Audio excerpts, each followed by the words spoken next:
compartido alguna información.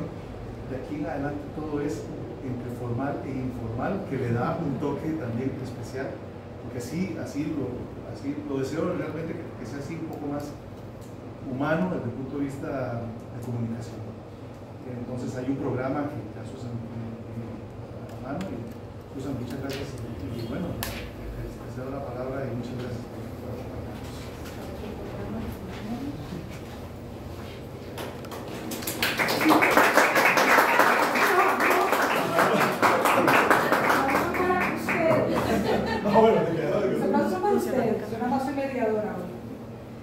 Bueno, vamos a iniciar con la presentación y la contextualización general. Primero que nada, creo que es, para el Archivo Histórico Musical de la Escuela de Artes Musicales es un honor poder formar parte de este evento. El archivo, como bien sabe, el director de la Escuela de Artes Musicales aquí presente, ha procurado en los últimos años tener unas políticas de inclusión y de paridad en el tipo de estrategias y de planes de ejecución en los proyectos de investigación y acción social que se realizan. Y por esa razón nos sentimos muy honradas de poder estar hoy acá en un evento tan significativo como este. Si bien es cierto, es la presentación de un álbum, de esa materialización, de ese registro sónico de una serie de obras que fueron producto de una actividad artística, colectiva, durante un proceso que no solamente se desarrolló con las personas intérpretes, sino también con las personas compositoras que fueron invitadas, es parte de un proyecto de investigación liderada por el maestro Eddie Mora. Un proyecto que es importante contextualizar. En Costa Rica, la composición experimental o con otros sistemas que, digamos, dialogaran con lo que había sido la tradición de la música tonal funcional, que había sido dominante, la música, digamos, de los conservatorios, de escuelas europeos, que fueron traídos acá por los diferentes procesos de colonización a los cuales el territorio costarricense fue sometido y forjado por esos procesos. Crearon en un principio una escuela, podríamos decir, empírica de composición que se basaba en la ejecución y los arreglos de obras que se traían de otros países, de una manera a través de la cual las personas compositoras aprendían su oficio. No obstante, ya en la segunda mitad del siglo XX, personas como Bernard Floret-Zeller, como Benjamin Thiers, van a viajar para especializarse en composición. Y lo van a hacer en un contexto de posguerra, en un contexto también de era posatómica ya, eso para tener en consideración, una serie de transformaciones tecnológicas muy importantes para la sociedad, y donde ya el diálogo entre los ensambles y la instrumentación analógica tenía no solamente ese diálogo tecnológico con la producción musical, con lo que era la música grabada, que había empezado a sistematizar sus tecnologías a mediados del siglo XIX, sino también con nuevos sistemas de composición.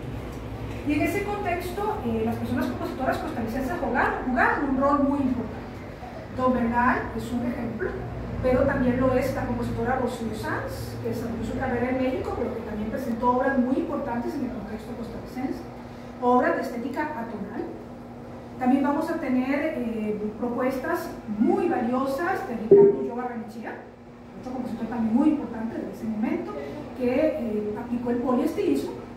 Y vamos a tener figuras como Jorge Luis Acevedo Vargas, que ya van a hacer un proyecto etnomusicológico que va a aplicar también lo que hoy conocemos como técnicas de investigación artística. En ese momento no era el término que se utilizaba, pero ese diálogo que tenía con otras artes, en sus procesos de composición, sus cantatas escénicas, por ejemplo, son un excelente ejemplo, pero también esa investigación que hizo con las culturas sonoras de los pueblos originarios que habitan Costa Rica, lo cual implicó un diálogo con otros sistemas de composición. Ahora, estas eran labores que no contaban siempre con el apoyo institucional, eran cosas que se hacían con un gran sacrificio, con un gran esfuerzo y muchas veces autogestionados.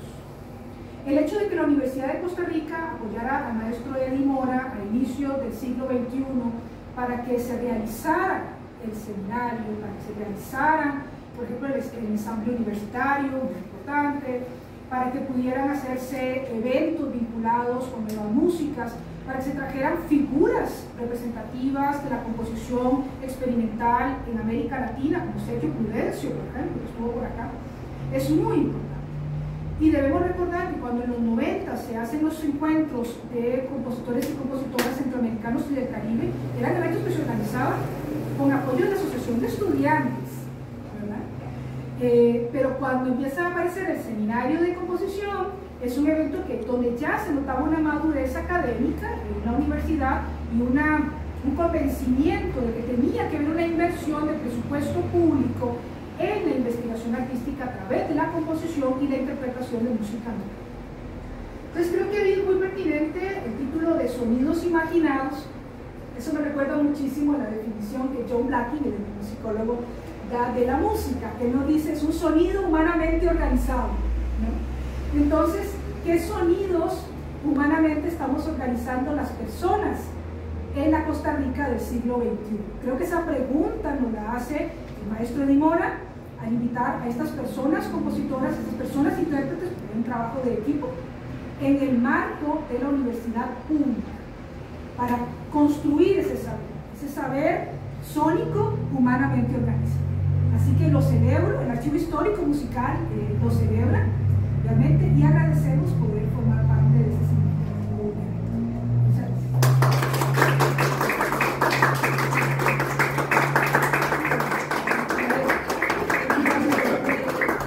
Ahora, como parte del programa, me toca moderar, como parte del programa vamos a continuar con la muestra del primer vídeo.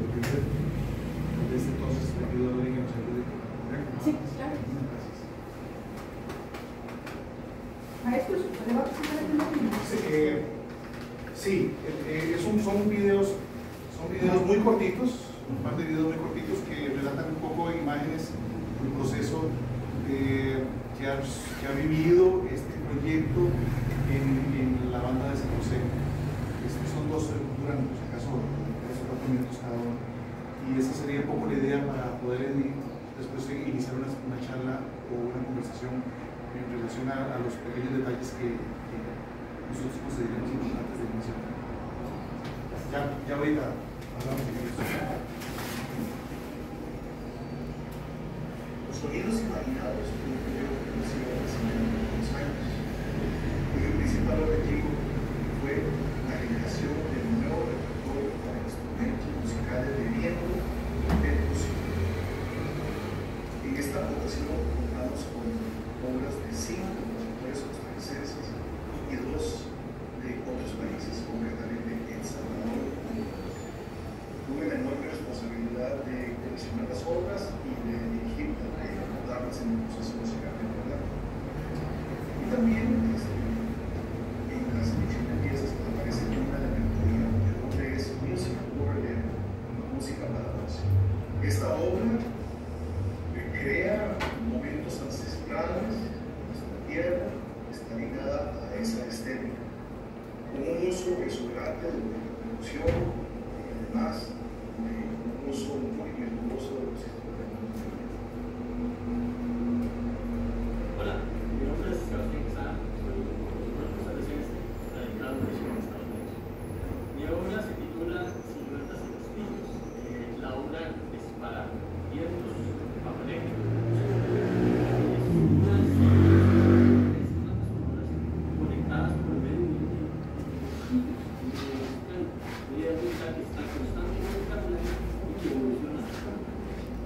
Espero que lo conozcan. Mi nombre es Nelson Ramírez, soy compositor costarricense. La obra que incluyeron en esta producción se titula Lento y Tardío. Es una obra basada en el texto bíblico del libro de Job. Una obra bastante melancólica y triste, tratando de retratar la historia de este personaje que pasó muchas penurias. Me siento súper halagado, agradecido, honrado de trabajar al lado de Di Mora y de que mi obra se incluyera a la parte de los maravillosos compositores latinoamericanos. Saludos, mi nombre es Juan Carlos González, soy compositor salvadoreño residente de Nueva York. Y para mí ha sido un honor poder participar en el disco de Sonidos Imaginados con mi obra. Tradicionales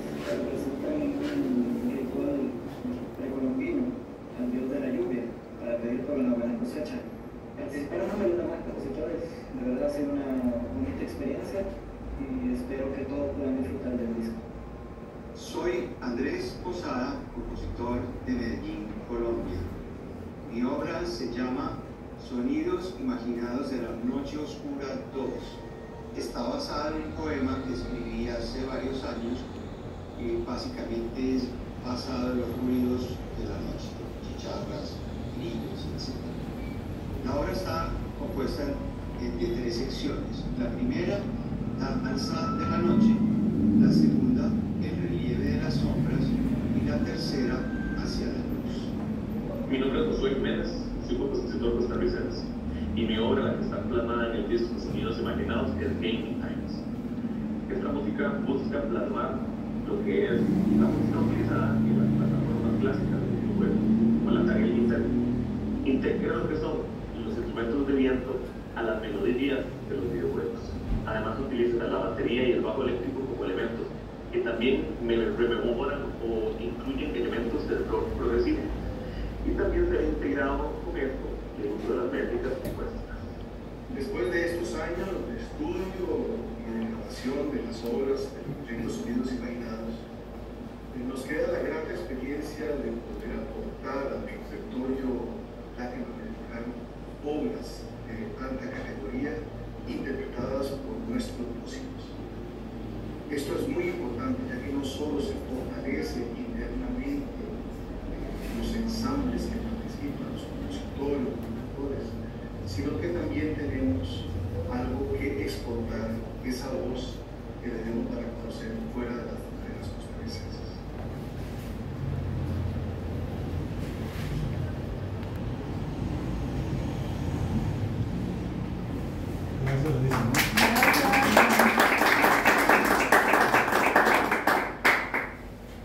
Bueno, ahora seguiríamos con los temas para compartir experiencias, pero el álbum, ¿verdad? No, sí. Sí. La presentación del álbum seguiría ahora. Presentación del álbum. Bueno, eso me toca un poquito a mí. Me ayuda. Esta imagen es una obra de el hijo de uno de los compositores o del compositor más importante de la primera mitad del siglo XX costarricense, Julio Fonseca. Es una obra de don Harold Fonseca. Cuando fui a la exposición de don Harold en el Museo de Arte Costarricense y me encontré con esa obra y con otras más, dije que esta tiene que ser la portada del disco sin lugar a la duda.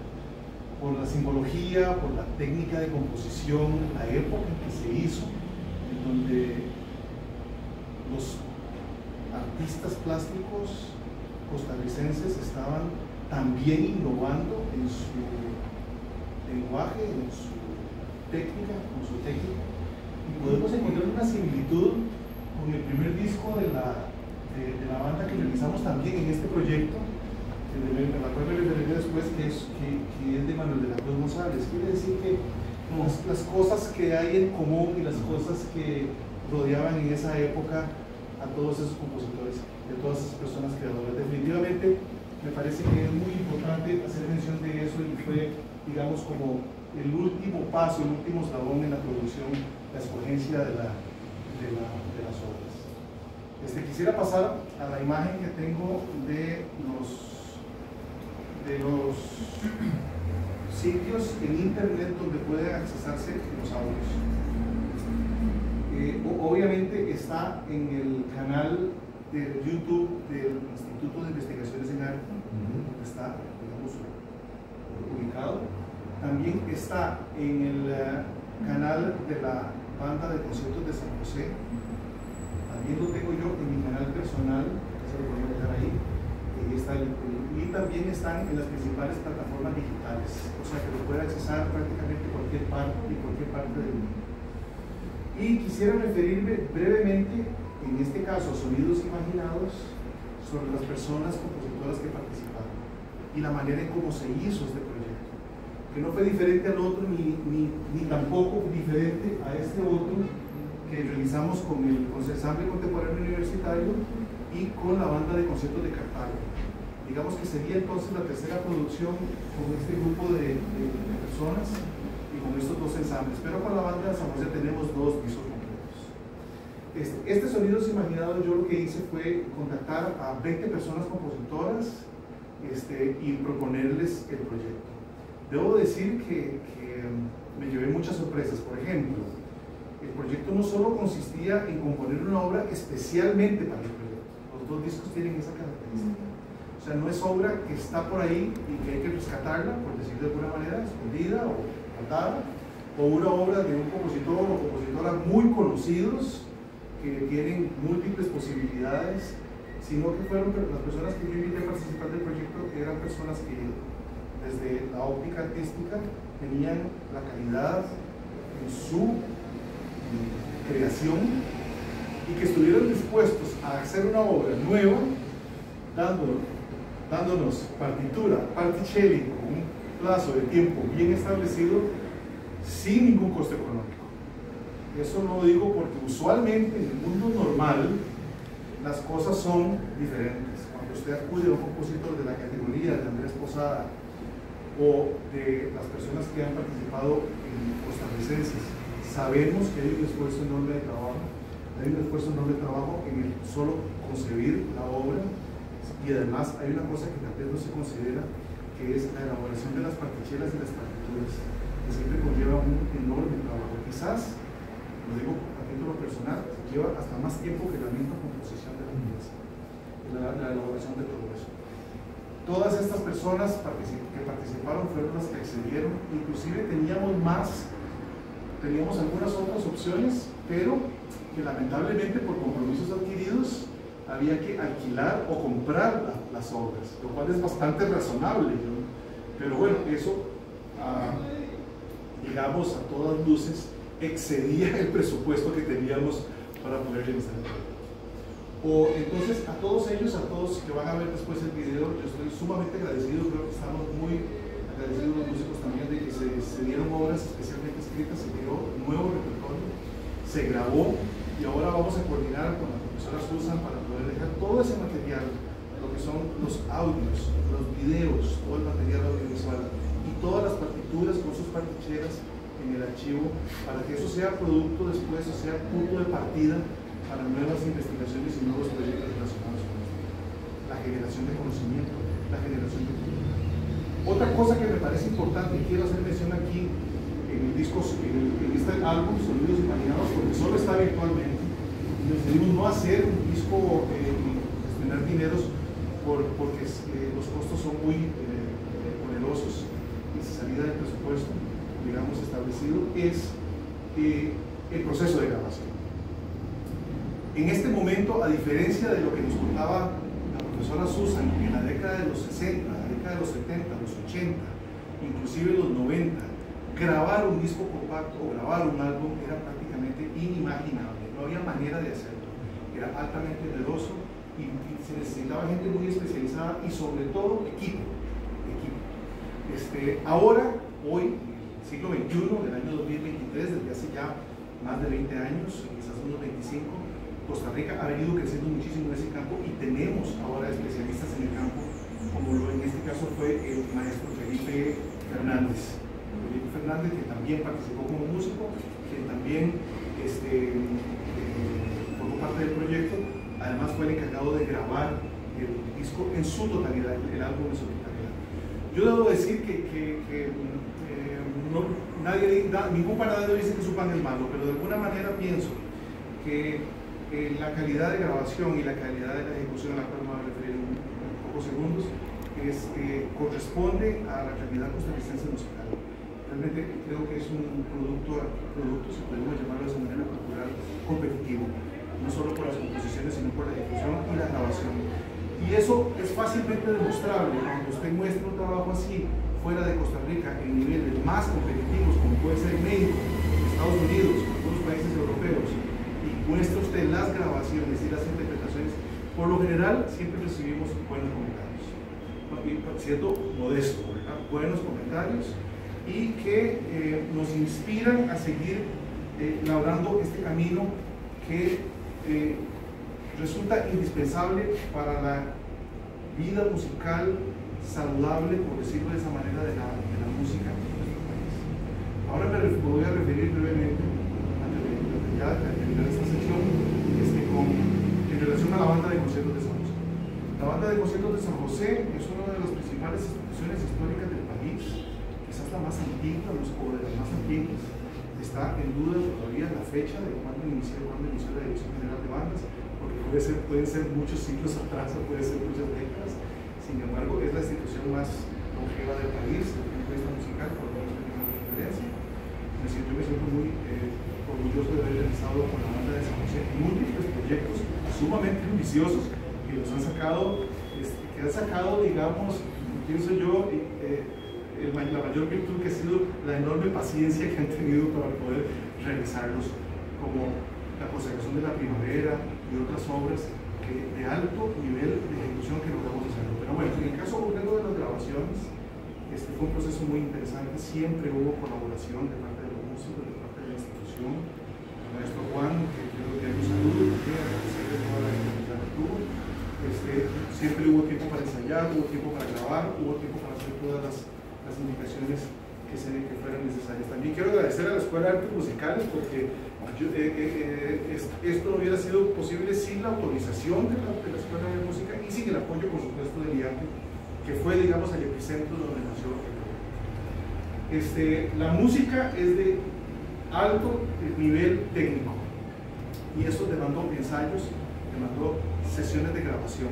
Como ustedes podrán imaginar, es como hacer una película. Se hacen tomas, se hacen 3 tomas de cada frase, se escoge la mejor frase, luego hay un proceso de edición, hay un proceso de masterización, de ecualización algunas veces, y eso ha tomado muchos años. Una cosa interesante de este disco que no quiero dejar pasar es que nos tomó 3 años armarlo en realidad, porque empezamos un poquito antes de la pandemia y después arrancamos en medio de la pandemia. Ustedes vieron algunas tomas en donde los percusionistas tocaban con mascarillas, los artistas lógicamente no, tomándonos algunos riesgos y haciendo múltiples solicitudes para que nos con eso logramos grabarlo en tiempo de pandemia y eso culminó a inicios de este año, en febrero, la primera semana de febrero, cuando logramos grabar las últimas piezas que habían quedado pendientes. Precisamente habían quedado pendientes porque algunos de los músicos habían enfermado y entonces tuvimos que parar. Entonces toda esta dificultad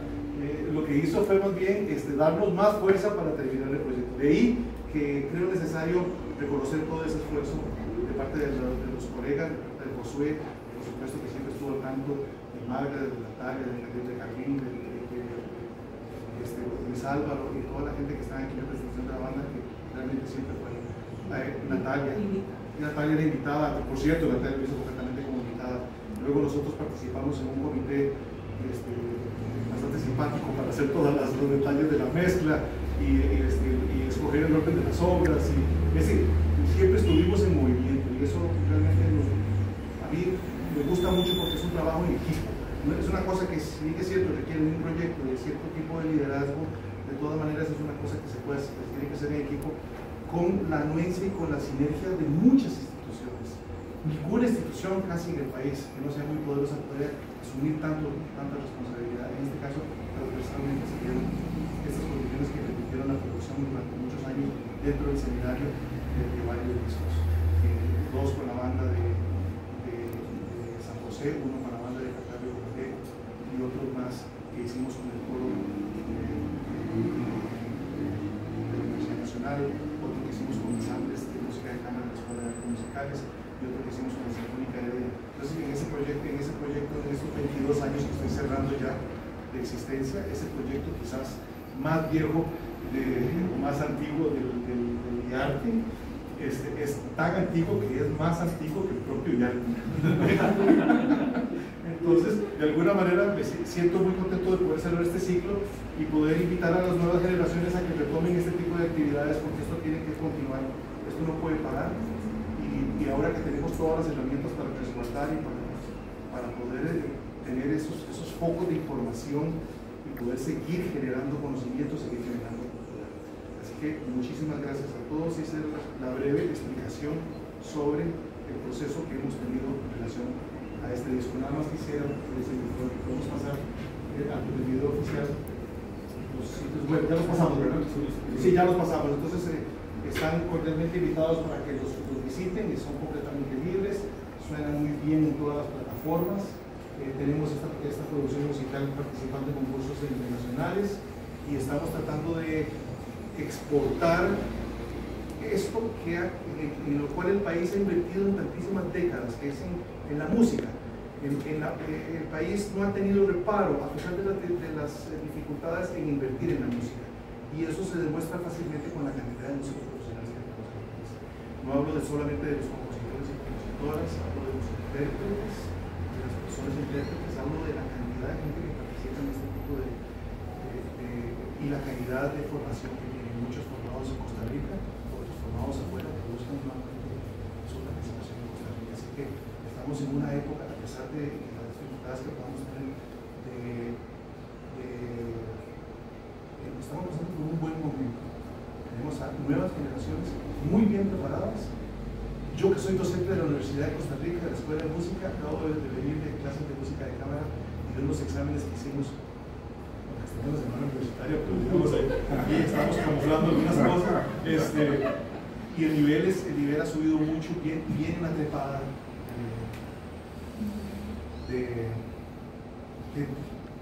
preparada de música.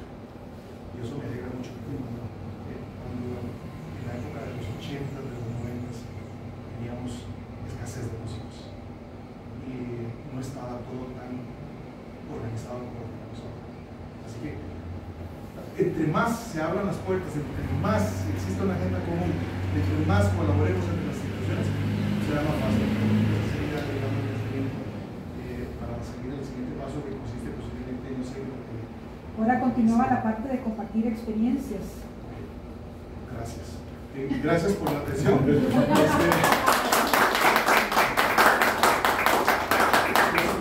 invitamos no solo para que asistan, sino para que también conversen un poco y puedan comentar alguna de las cosas que quisieran ustedes a través de la profesora Susan. Sí, quizás. Mucho gusto. Sí. Bueno, agradecerle al maestro Eddie Mora por la generosa exposición que hizo de esta experiencia.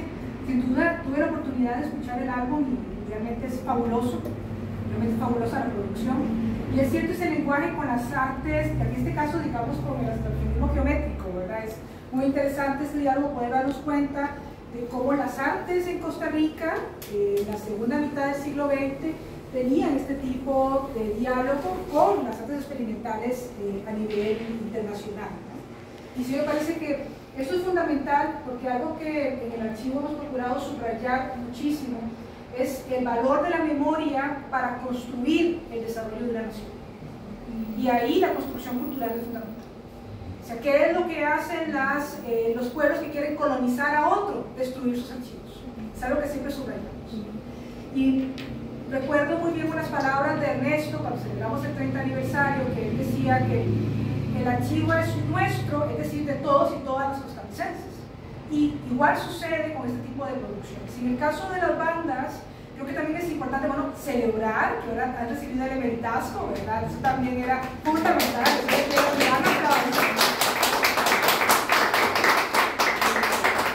creo que en este compartir experiencias, ese diálogo que tienen las personas intérpretes, las personas directoras, compositoras, ¿no? Jóvenes, en relación a hace 200 años.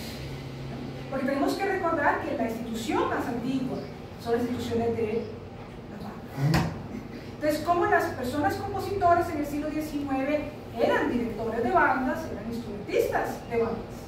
Y esa música que recordamos de estas personas autoras, como Rafael Chávez Torres, por ejemplo, posteriormente el propio Julio Fonseca, bueno, Alejandro Monestel, en su diálogo entre su carrera extraordinaria en los Estados Unidos y lo que venía a compartir acá, entre otros, ¿no? Las bandas jugaban un rol fundamental y lo siguen haciendo, y este álbum lo demuestra. Y como bien dijo el maestro Eddie Mora, en la construcción, ¿verdad?, también de esas redes, de construir ese patrimonio sonoro iberoamericano. Eso también es muy importante, porque es la parte de las personas costarricenses, pero por personas de Centroamérica y de Sudamérica. Y que las portadas sean obras de, en este caso, Harold Fonseca, pero me parece a mí, en lo personal, Manuel de la Cruz es extraordinario. Ustedes lo recordarán, además lo tenemos en la intervención del espacio público del Paseo de las Damas, ¿verdad? ¿verdad?, del Parque Nacional, este tipo, digamos, de producción y de estética que podemos visualizar cómo es que se piensa esto sónicamente a través de un ensamble tan antiguo. Ese diálogo me parece realmente fascinante. Quizás ahí es importante esa apertura del diálogo de experiencias con las personas representantes de la banda de San José, ¿no?, que conocen esos repertorios tanto del siglo XIX como del siglo XX, y qué tal esa experiencia de construir con músicas nuevas. No sé a quién le gustaría empezar.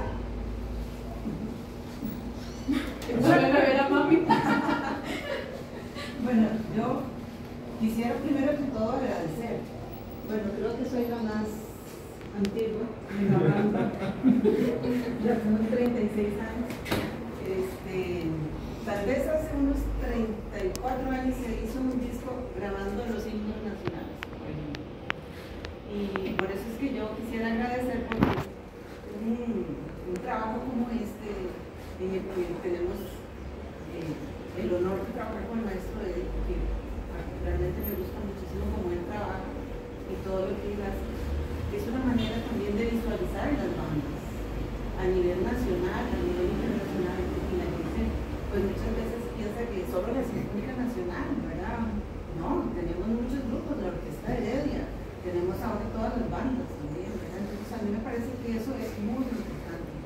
Todo lo que todo el lenguaje con que tuvimos que manejar a la hora de grabar este disco, ¿verdad? Yo fui una que hace muchos años me resistía a todo este lenguaje de técnicas extendidas y todo, pero bueno, tengo aquí. Yo fui profesora de ella, ahora ella me enseña a mí, ¿verdad? Entonces, ese retroalimentarse, de verdad, me ayuda a no quedarme estancada, ¿verdad? Sino a estar, a querer más y querer más. No, o sea, de verdad que yo tengo que agradecer eso porque eso lo ayuda a uno, eso me ayuda a mí y eso nos ayuda a todos y todas a de verdad aprovechar la oportunidad. Pero a mí me parece que el proyecto, y espero el próximo, porque todavía no me puedo mencionar, pero espero el próximo, de verdad que sí, en serio, yo en lo más profundo espero el próximo porque yo sé que va a ser, es otro reto, es importante para nosotros, para mí y para toda la institución, y no hablo solo de la banda de San José, hablo de todas las bandas. Me gusta eso de que de verdad se visualice a nivel nacional e internacional. Y espero que todos los compañeros de la banda de San José y de todas las bandas nos ayuden a divulgar, ¿verdad? Este trabajo tan valioso que realmente, ya, tuvimos que trabajar, pero tuvimos que estudiar muchísimo para lograr los resultados que tuvimos. Gracias a que el maestro aquí, ¿verdad?, son las niños y todo, y está detallista, eso es posible. Después, ahorita me acuerdo de otra cosa, que siga otro. Bueno, yo quiero rescatar también que para mí como, bueno, al ser las bandas una agrupación tan popular, porque digamos, las bandas vamos a tocar a kioscos, escuelas, parques, hospitales, a todas. Al tener esta connotación de un ensamble de música popular, para mí es como súper gratificante involucrar estos proyectos para ir mezclando y ir teniendo esos escenarios, porque a veces se tiene el estigma de que esta música es solo para teatro, o esta música y esta otra solo para así. Entonces, creo que como músicos, estar en este tejido de propuestas nos hace crecer mucho y nos hace como, bueno, yo lo decía en las redes, revalorizar nuestro quehacer musical también, al estar inmersos en música, en sonidos que nacieron en nuestros territorios, con personas que están a la par nuestra. Es demasiado importante, o sea, yo me siento importante de participar en una producción que hace un registro sonoro de estos sonidos, de sonidos que nacen en nuestros territorios. Y también me agradezco y celebro mucho. Y ustedes lo materializan por primera vez. Son ustedes quienes les dan ser sonoro a a eso que está pautado en el documento por la persona compositora. Fueron ustedes quienes lo trajeron al mundo, ¿verdad? Que le dieron ser en el mundo. Eso tiene que ser realmente una experiencia reveladora, ¿verdad? Cuando uno se escucha, cuando uno es compañero,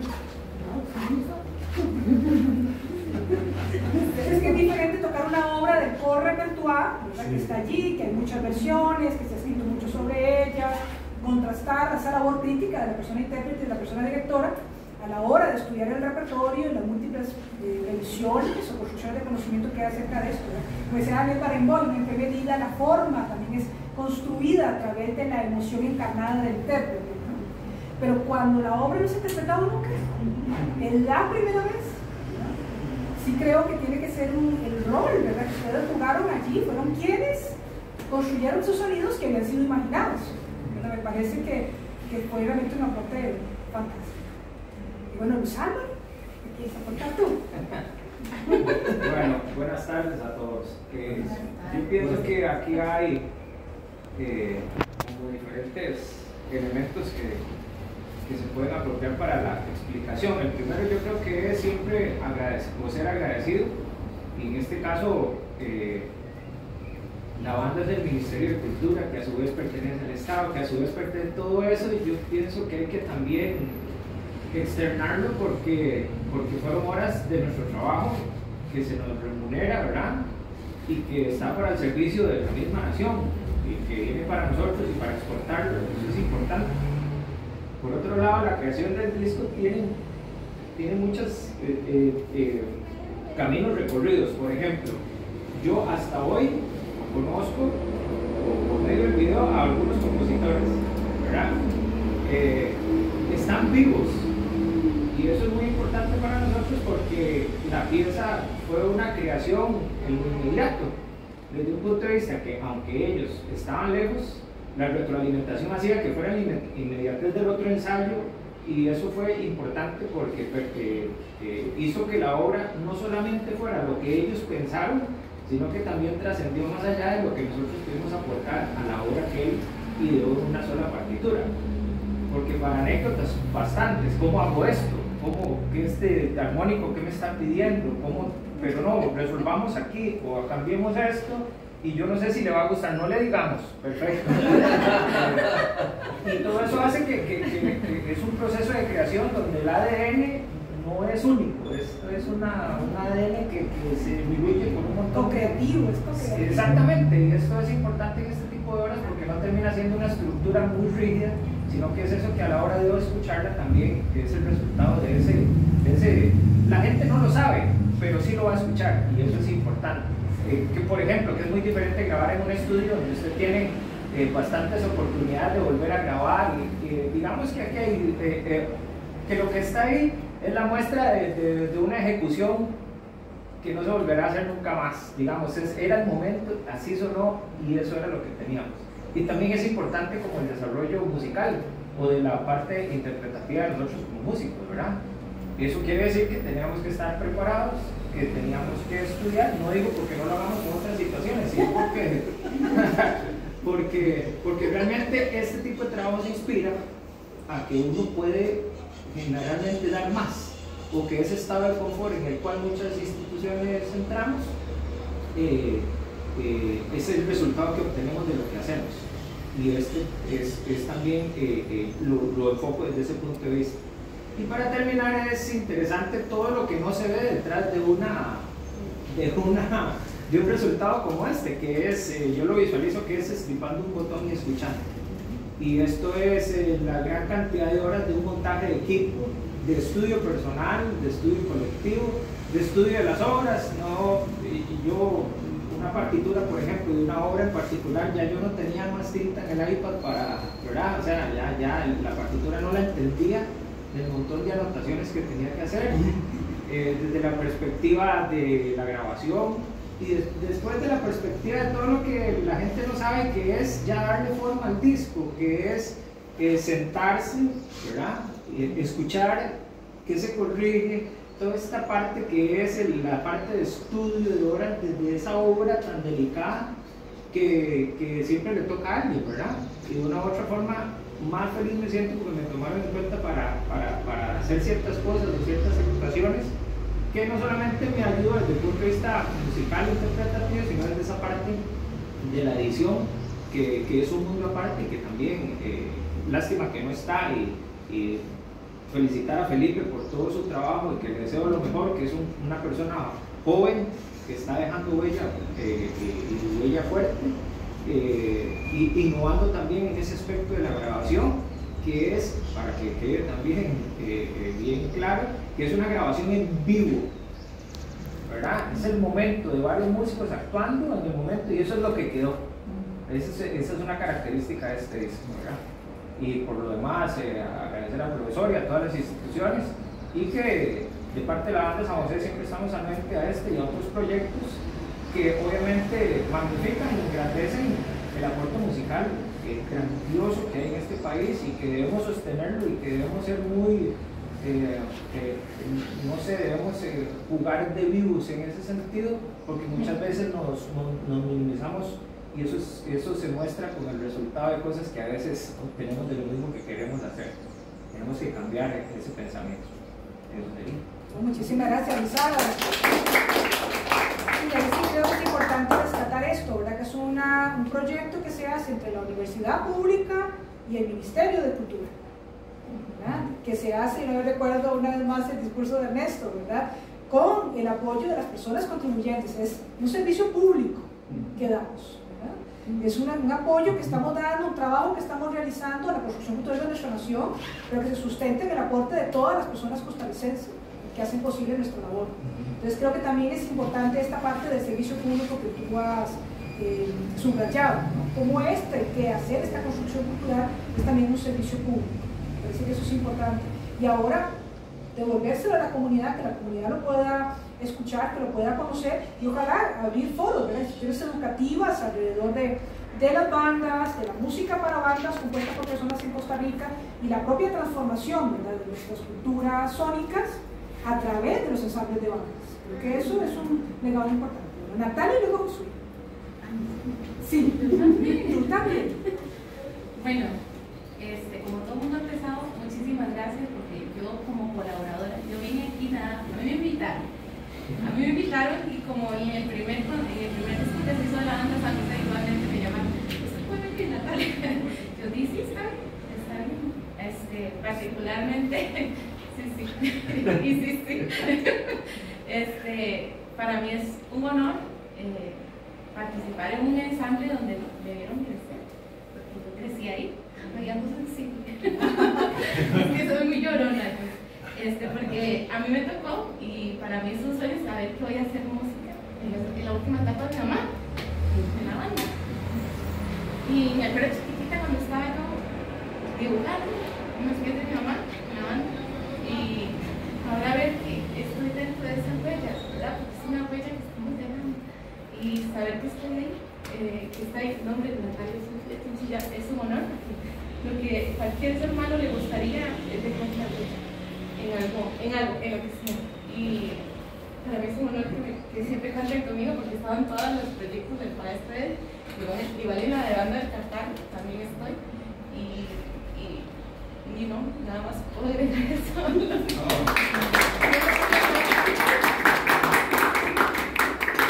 Se recordó mucho esta idea, ¿verdad?, de las cavernas, las huellas de Altamira, ¿verdad? Todavía en Australia, dejar esa huella, más de 40.000 años de nuestra especie, y sí, queremos dejar huella en los muros, y ahora huellas sonoras. Sí. Josué, que también es tu director, ¿verdad?, de la banda de San José. Sí. Bueno, buenas tardes para todos. También quisiera comenzar con eso, con el agradecimiento, ¿verdad?, porque bueno, para nadie es un secreto que el tema presupuestario sigue siendo un tema, ¿verdad?, en lo que es el día a día de las instituciones públicas, ¿verdad? Si no hubiera sido por esta oportunidad que se dio de entrelazar y de crear estas articulaciones con el IARTE, con la Universidad de Costa Rica, definitivamente no estaríamos aquí sentados pudiendo disfrutar de este producto, de este proyecto, ¿verdad?, que ya está en su, o sea, que ya pudimos darle esta etapa final. Con respecto a los agradecimientos, es una cuestión que también creo que por ahí en algún lado estaba mencionado, es que, bueno, junto a Natalia, que como lo decía también el maestro Eddie, lo que es la dicha de tener músicos profesionales de alta gama aquí en el país, contamos con la ayuda de Natalia, ¿verdad?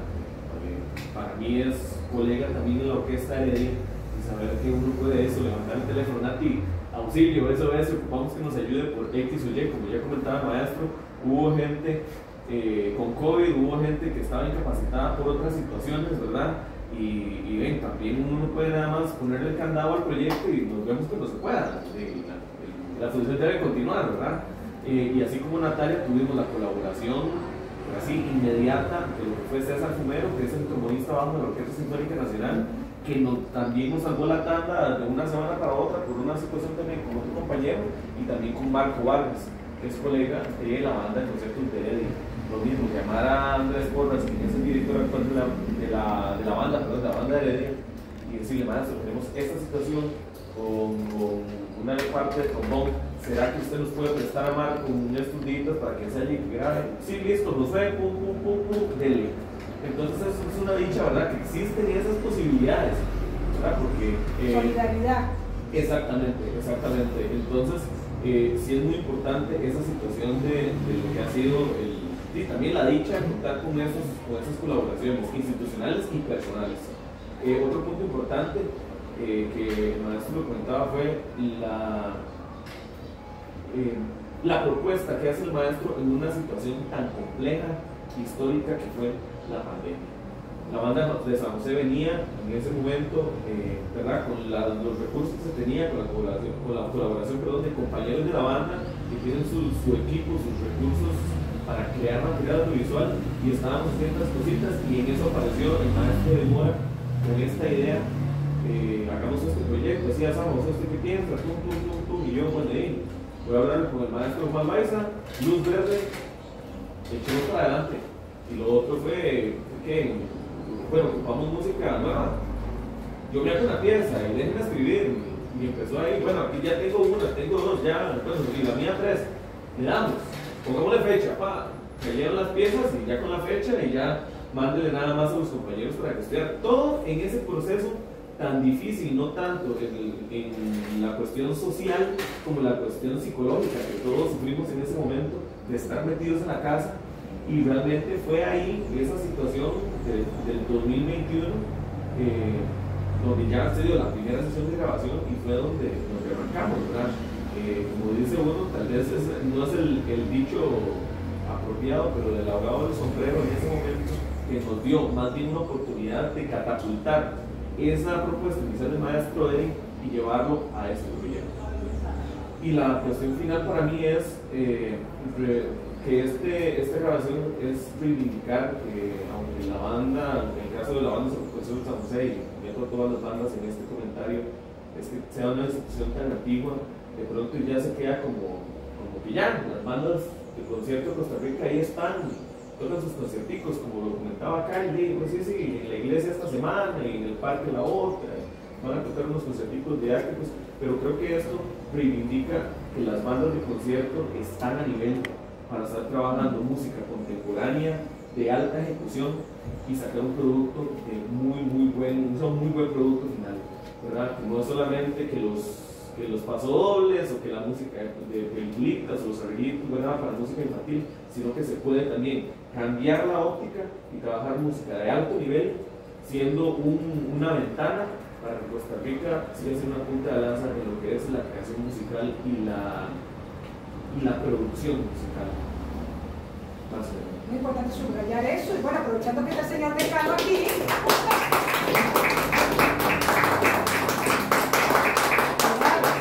me parece muy importante esto, abrirlo también a la colaboración interdisciplinar, ¿verdad? Poder también llevar puestas interdisciplinares con artes dramáticas, con artes visuales, ¿verdad?, tanto de la universidad como de las instituciones públicas, ¿verdad?, o de colectivos independientes. Por supuesto, más bien estoy sorprendido, no me imaginaba que fuera de esta manera lo que ustedes están proponiendo. Me parece, Erika, que es la directora también de la Escuela de Artes Dramáticas, esto se asemeja mucho a lo performático, ¿verdad?, a la instalación. O sea, lo performático en teatro, la instalación en artes plásticas y esto es un fenómeno muy parecido a lo que sucede en las otras artes. O sea, cómo hay una interrelación, cómo los artistas ubicados en una época y en un contexto específico comenzamos a producir este tipo de cosas que de repente nos ayudan a visualizar el mundo de otra manera. Porque sí, hay una cosa a veces cansina en el ejercicio de nuestra profesión y nos vamos acomodando de alguna manera, ¿verdad?, a algún hacer, y de repente estos proyectos son un manantial que nos refrescan, que nos hacen ver que el arte está vivo, que podemos seguir para adelante, que podemos hacer muchas cosas más. Hoy justamente estaba pensando que me propusieron un proyecto de teatro sensorial que tiene que ver con la música y tiene que ver también con la plástica, y este tipo de relaciones y de sinergias son fundamentales en este momento. Entonces, bueno, agradecerle a Eddie, agradecerle esta iniciativa tan hermosa, tan fundamental, tan vital, porque eso que dice el compañero en ese momento es único. O sea, aquí está, es como una improvisación en teatro, ¿verdad? Es un momento único en el que se está, y así quedó en el instante, así se hizo en ese instante para parodiar la canción, en ese instante fecundo, ¿verdad? Entonces, bueno, gracias.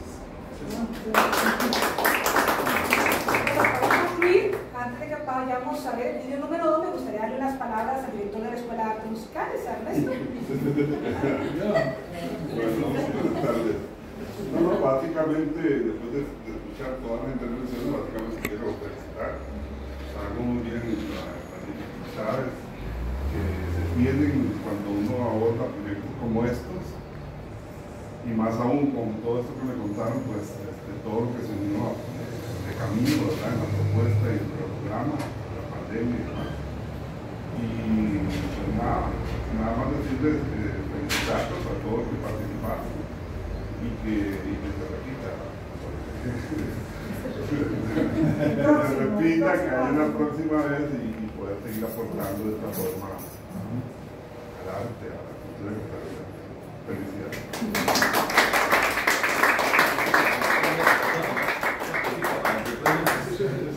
Bueno, pasamos al video número 2. Vamos al video, tal vez esto es muy cortito, este video tiene sí.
volver con nuestros amigos.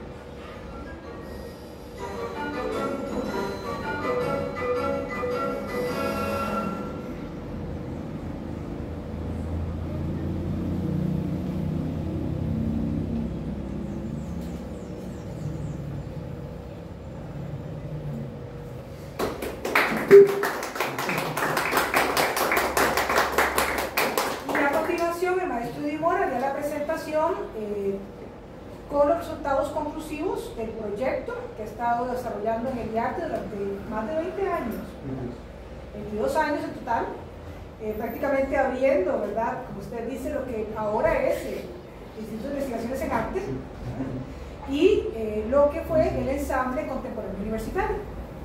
Bueno, realmente me siento muy feliz de poder escuchar en vivo las impresiones de todos y de todas.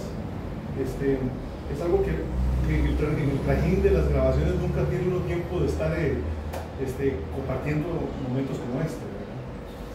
Bueno, brevemente, el Seminario de Composición Musical nació en el 2001 en la Escuela de Artes Musicales, y en ese momento necesitábamos un espacio para la música contemporánea. Por lo general, los programas de los conservatorios en toda parte están fundamentados en el repertorio decimonónico y centroeuropeo. Eso no es un secreto, no hay ningún problema con eso, es una cosa histórica que hemos venido cargando durante muchos años. Sin embargo, aquella lucha por la identidad cultural que comenzó de manera muy activa en la década de los 70 y los 80 del siglo pasado, y ahora yo pienso que está superada. Está superada porque tenemos compositores y compositoras, artistas, instituciones y proyectos que se han llevado a cabo de manera estupenda, que garantizan y que nos identifican claramente. Ese tema no estaba resuelto hace 50, 40 años todavía. Es un tema que venía. Ahora tenemos otros retos, son muy diferentes. El seminario nació con esa necesidad de darle espacio a la música contemporánea. Lo hemos conversado con las autoridades, como Ernesto también en muchas ocasiones. La Escuela de Música necesita también incorporarlos con mucho más fuerza, tener un ensamble de música contemporánea y darle a los estudiantes la posibilidad de estudiar especialmente ese repertorio, a las personas estudiantes, ese repertorio tan específico que ya lleva muchas décadas cultivándose y que nosotros de alguna manera todavía seguimos un poquito pegados al formato decimonónico del principio del siglo XX por razones que son absolutamente comprensibles. Sin embargo, creo que la próxima idea sería hacer un conservatorio o una escuela de música o una escuela de artes o un centro de artes específicamente con música o con arte latinoamericana. Estaríamos llenos así de japoneses que se tendría que estudiar a Costa Rica. Entonces, todos pagando. Entonces, de alguna manera, lo digo porque eso sucede en Moscú, en Rusia, está lleno de coreanos. Pagan sus estudios en Moscú porque van específicamente a estudiar Rachmaninoff, Prokofiev, Shostakovich, Rimsky-Korsakov, Kavalevsky, Schnittke, Guaidulina, Ostrovskaya, etc. Se van especialmente a eso. Creo que nosotros estamos muy cerca de cumplir ese sueño. Vamos a decir, inscribimos un proyecto el próximo año que se llame esa conducción. El seminario cerró su ciclo, el ECO, el Ensamble Contemporáneo Universitario, también cerró su ciclo con sus grabaciones, sus videos, y eso quedó ya, va a quedar oficialmente en el archivo musical, pero muy pronto, ya de manera más organizada, con todos los materiales. Y siento que es una labor cumplida en ese punto en lo que respecta a mi proyecto relacionado con mi participación. Yo espero que yo he invitado e instado a mis colegas compositores y compositoras a que sigan con la idea y que sigan desarrollando este tipo de actividades ya con los nuevos retos y los nuevos formatos que la modernidad nos ofrece, y con las nuevas temáticas y con las nuevas realidades que nos circundan, que van cambiando ciclo con ciclo, ¿verdad?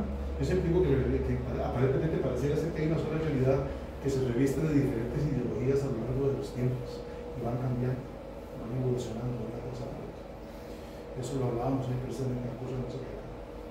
No es lo mismo una sinfonía de Beethoven tocada por Furtwängler en los años 40 con una orquesta de 80, 90 músicos a la misma obra ejecutada por Jardy con la orquesta de Hamburgo con 30 músicos. El proceso que ha vivido la obra es la misma, pero el proceso que lleva de interpretación involucra lo ideológico. Y es algo muy interesante porque cada época tiene su sesgo y tiene sus preferencias y tiene sus construcciones. Y eso es muy rico sentirlo y es muy rico saber que esa época de la identidad latinoamericana, yo lo personalmente considero que es un paso superado por nosotros mismos y que logramos como generación ya, a partir de no hace muy poco, poder continuar ya con una propuesta, digamos, de peso, donde tenemos absolutamente todas las condiciones para hacerlo. Ya no necesitamos estar buscándonos, ya nos encontramos hace rato, ya somos desde hace mucho tiempo. Y eso es una cosa que me parece que es un cambio de mentalidad, de pasar a la defensiva a la ofensiva, en este, digamos, por decirlo de una manera. Cierro este proyecto, ya se lo dije a Alberto, que acaba de llegar. Alberto, estaba en un consejo de asesor, estaba en consejo científico, pero yo era parte, ya no más. Queda la puerta abierta con el instituto para poder nosotros, porque la universidad, tener esta herramienta, esta palanca y las instituciones para mover eso. Pues, tenemos todas las herramientas, lo único que se requiere es visión y voluntad. Especialmente voluntad. Dicho eso, no quiero extenderme más. Hay dos cosas que quiero solicitarles. Una es agradecerle al instituto el espacio, a nuestro querido instituto y a Alberto, el cafecito que de rigor tenemos que tomarnos, y la foto con el fondo de la obra de don Harold Fonseca, que quedará también registrada y congelada para la historia, con ese momento tan espectacular que para nosotros tiene una gran importancia. Dentro de unas décadas, quizás muchas, quizás pocas, no sabemos, alguien verá esa foto y dirá, mira, aquel finado, aquí está. Y resulta que era así, como acabas de ver en los compositores que no habíamos visto porque mira, esto era así, esto era así. Como ahora vemos las fotos de décadas pasadas, ¿verdad? Qué bonito ver uno de eso y sentirse que uno forma parte de eso. Una cosa con la que quiero terminar en relación a la arte latinoamericana, el arte costarricense. En la década de los 90, en la década de los 80, nosotros sentíamos cierta orfandad. Nos sentíamos huérfanos. O sea, no había de dónde agarrarse, no había grabaciones, no había partituras, los programas de estudio no incluían música latinoamericana ni costarricense, no habían excepto las quijotadas de Acevedo y las quijotadas de Mavi Camacho y las quijotadas que hacían Carlos Castro y otras gentes, Cardona, que se reunían como filibusteros, no sé, era una cosa así como para hacer música. Ahora no, ahora tenemos las instancias para poder seguir adelante porque hay que tener la convicción y la seguridad de que se puede hacer. Eso es todo, voluntad. Así que eso es lo último que sería, profesora Sosa. Te agradezco de corazón porque sé que le has puesto un cariño especial a esto y a todos ustedes por la presencia y vamos a café y foto. Bueno, pues un aplauso para todos y todas.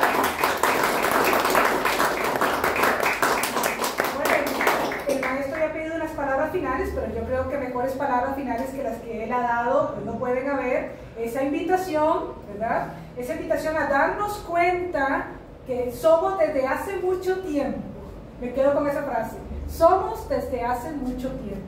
Y ese momento de entrar en conciencia de eso y actuar de una manera proactiva, pero es también disidente. Hace falta a veces resistencia y disidencia. Es que muchísimas gracias, felicitaciones a todos.